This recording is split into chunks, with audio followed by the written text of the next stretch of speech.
Mais Bugatti aujourd'hui, ce n'est pas que la passion inconditionnelle des collectionneurs. C'est aussi depuis septembre 91 une nouvelle voiture qui porte le même nom qu'une prestigieuse lignée.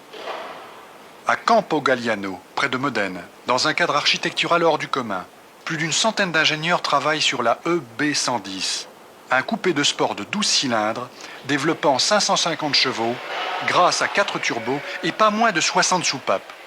Sur ce point, à Campo Galliano, on reste fidèle au passé alsacien. La EB110 est en fait la concrétisation de l'ardente ambition d'un industriel italien, Romano Artioli.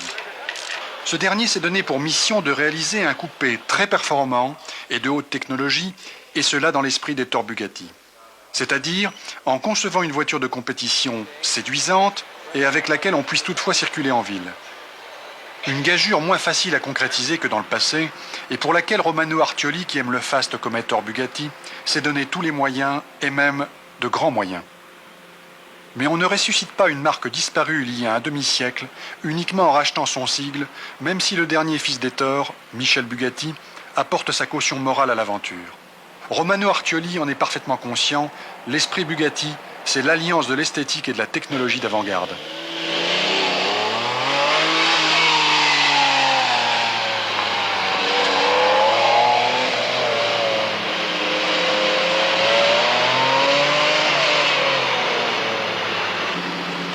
Pour concevoir cette EB110, Bugatti Automobili a fait appel à l'aérospatiale pour le châssis en carbone, aux spécialistes des trains d'atterrissage d'avion Messier Bugatti pour la suspension active, et à Elf qui a étudié des lubrifiants spéciaux pour les bielles en titane.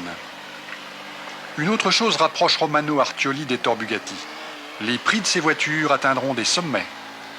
Reste que pour être totalement conforme à l'esprit de Molsheim, cette belle réussite technologique est espérée avec impatience dans la compétition automobile.